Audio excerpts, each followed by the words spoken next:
actually 3 people. Young people with a heart for government, women with a heart for entering into this government and political space, and lastly, or the third, not lastly, but the third group of people who are excelling in corporate Kenya, who have a tag to come into this space. Yeah. Because I feel like you can offer some wisdom there.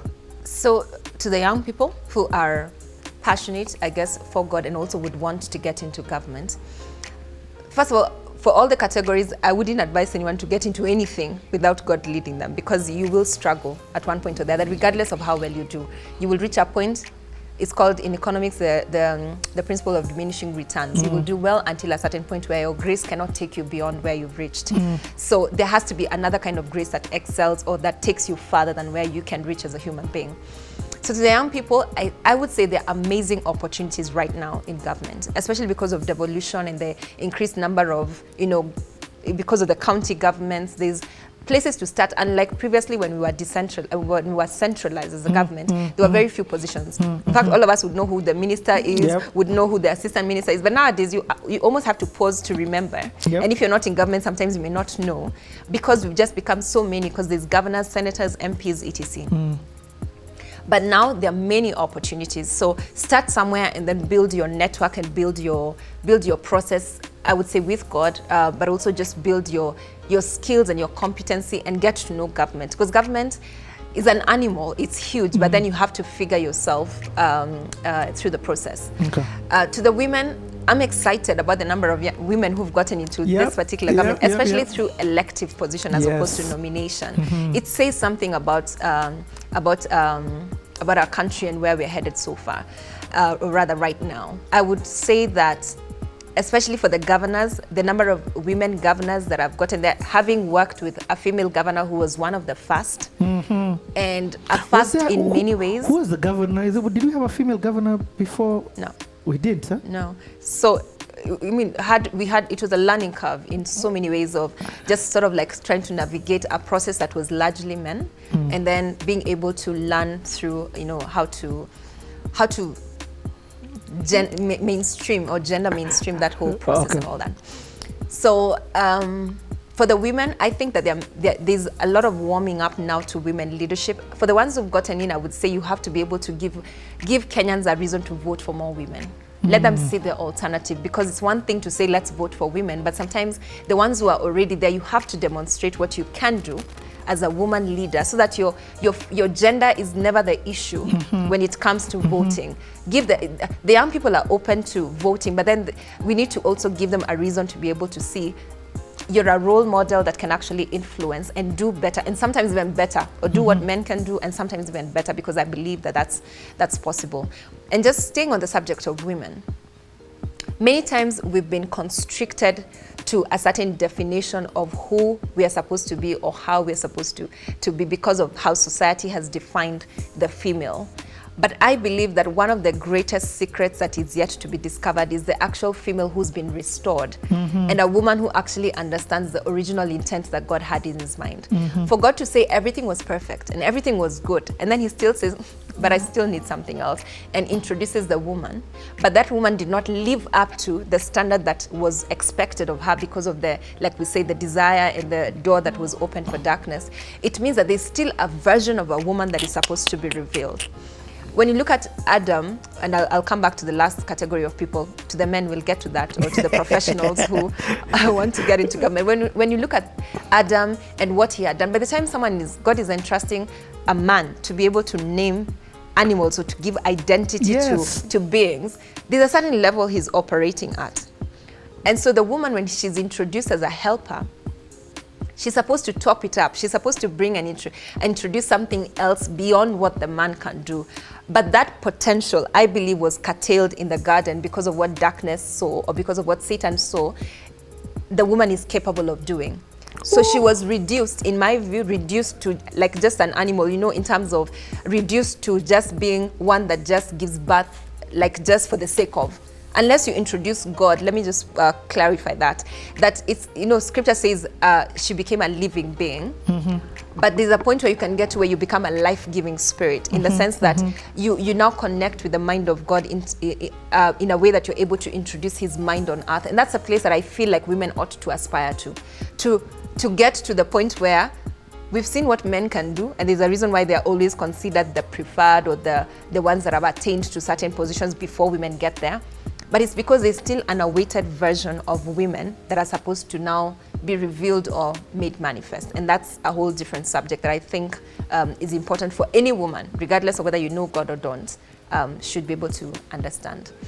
That's powerful. And how do you think the women attain there? There's no other it doesn't sound like there's any other way for the women to attain that default stage. And default, I mean at the creation of Eve from the rib. It can't happen outside of God. Yes. Yeah. Because he's the creator, he's the one who knows the potential inside of you. So unless you connect to him in a way that you're able to bring forth, and it's a process of walking with him that actually reveals that. And there are many examples in scripture, but that's a whole different sermon, a subject that I absolutely love and I wouldn't get into right now. Okay. But I believe that there's a version of a woman that can actually connect to the original intent and the mind of God, and then produce or bring forth wisdom and counsel and new stuff that has not been seen or heard. And that's what we ought to all strive towards as women. Yeah. And I would add and say I think men want it. Okay. Anyway, let's go on. We'll talk about that on off camera. Third group of So the third group of people is corporates or professionals who want to get into government, but they're not sure of it. I would say, again, there are many opportunities to test, just like what happened for me. The minute I tested the whole youth fund thing, I was still a professional, doing very well in corporate, but then I got the opportunity to serve on a board, part-time, that exposed me to corporate. Sometimes that exposure gives you the understanding of, okay, this could be for me or not for me. But sometimes it's also, if you really are called to do something, then your reputation should be the last thing that you're thinking about, especially because, like I said at the beginning, the enemy will use fear to hold you back from entering into the thing that God has assigned for you. So if you know God is calling you into government or into public service, because it is a service and it is a calling in my view, the other things shouldn't really matter. And if you don't know God, then perhaps that could be the place that could unleash your fullest potential. But because of fear and because of watching what other people have gone through, then you could be holding yourself back. But I strongly believe that I think things are changing, and things will definitely change with this new government. I believe that we're getting into a space where you'll not be victimized because of your affiliation in terms of politics or affiliation in terms of the position that you take in terms of your stand in whichever direction. I think that things are changing, and I choose to believe they're changing. Because we can't go backwards or regress, and we can't maintain where we are, because we constantly have to, even as a nation, consistently push ourselves to be better, because we can do better. Okay, let's progress with this. So, first of all, that was brilliant. Thank you so much for that advice. Where does the story then go next? So again, like I said, the same God who constantly shows up in different ways. The process that began with me transitioning from private sector to governance or politics in that sense. So I sort of like served throughout that term. And then a few months ago, I knew, and we both knew, the governor and I always knew, that there would be a transition around this time for me to get into something else. My role was, my place rather, or my position has always been to discover who I am and to always follow the leading of God wherever he leads me. So, inevitably, I then had to transition from what I was doing into something else. So towards earlier this year, he began to put in my heart to do something that was completely off, like left field to who I am. And this was to get involved in the governance, or rather to get involved in the election space as far as young people are concerned. And that's when this whole process of Zinduka, it had been sort of like boiling in my spirit throughout the whole of last year. But January, it was just more of, you have to do this. So from in a part-time way, I began to engage young people. So basically, Zinduka was to get young people to get registered as voters, first of all. And then secondly, to make sure that their needs and their issues are raised to the right leaders, and that the leaders who are coming, that they're able to hold those leaders accountable, like, as opposed to leaders just coming and asking for votes. The question was, we know that you normally come and ask for votes, but how do we hold you accountable beyond the election period? And then how do we know that what you're promising you're going to deliver? So that just giving them that platform to be able to engage the leaders, and that's what Zinduka was doing.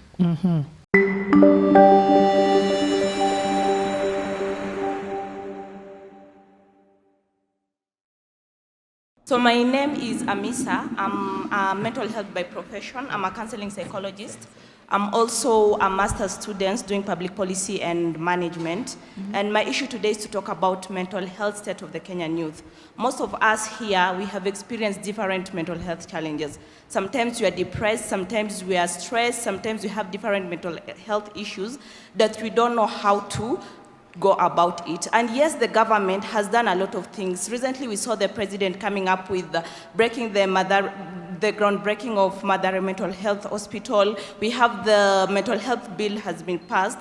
But my request to the upcoming government is that we need to have intentional involvement of youth in this mental health task force to ensure that mental health is not talked about us when we are not involved in those decision-making table. And we are hoping to get the next president who will make sure that we don't have a country whereby we have a lot of mental health cases and there is no solution to it. Thank you for that.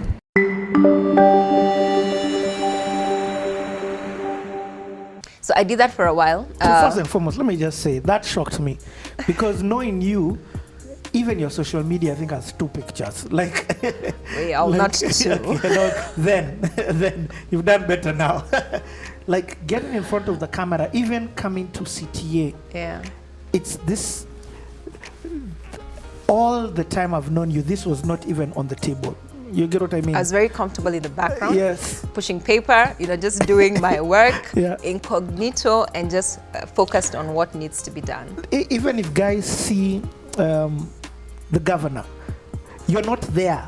You're not at Yuko next to her in any photo. You know what I mean? What I mean by that, it's you're about the work. So by the time you're coming in front of the camera, that shocked me. Yeah. You get what I mean? That shocked me. In fact, I was like, what's going on here? But knowing you, I knew there was something. Dealing with God. Yes. I knew there's something bigger than what it is that I may think. Yeah. So, like I said, I did Zinduka for a while, and it's now morphing into something else, which I'll talk about on my platform.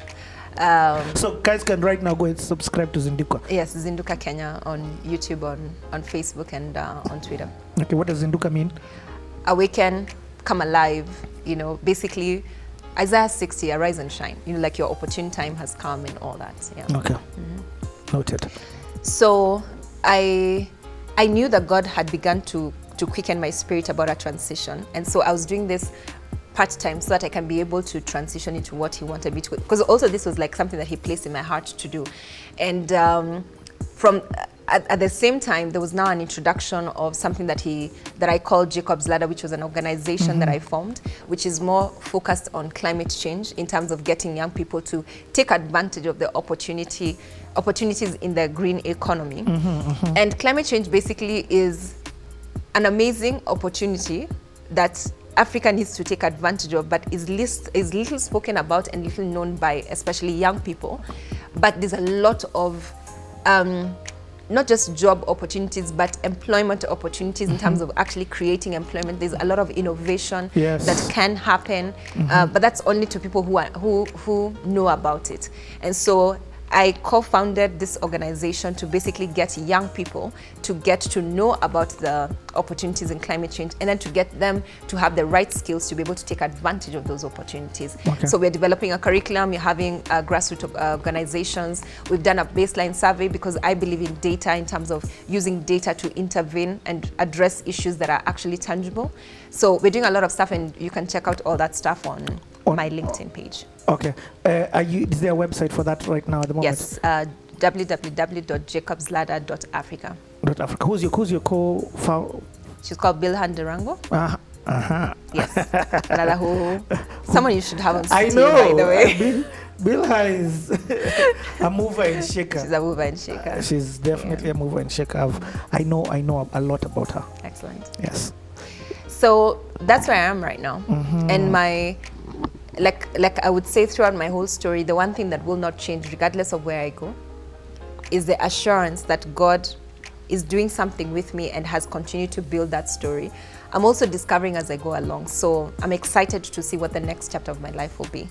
Yeah, I don't think you're done with government in my view. I'm being very serious, and that's just the Me hunch too. that I'm getting. Yeah. Like, without a doubt, your skills, and I'll say it again. Hopefully, this should reach the powers that be. Like, your skills are phenomenal for bringing about change in this country from a perspective of national government. That's just my belief. There's no way that you can have all that experience. I feel like the period with the amazing governor Anoigoro was like your training ground. And when I hear your story, that's how I feel. Yeah. Like, so I'm just like, oh, I'm excited to see what the future holds for you. Can I ask you an honest question?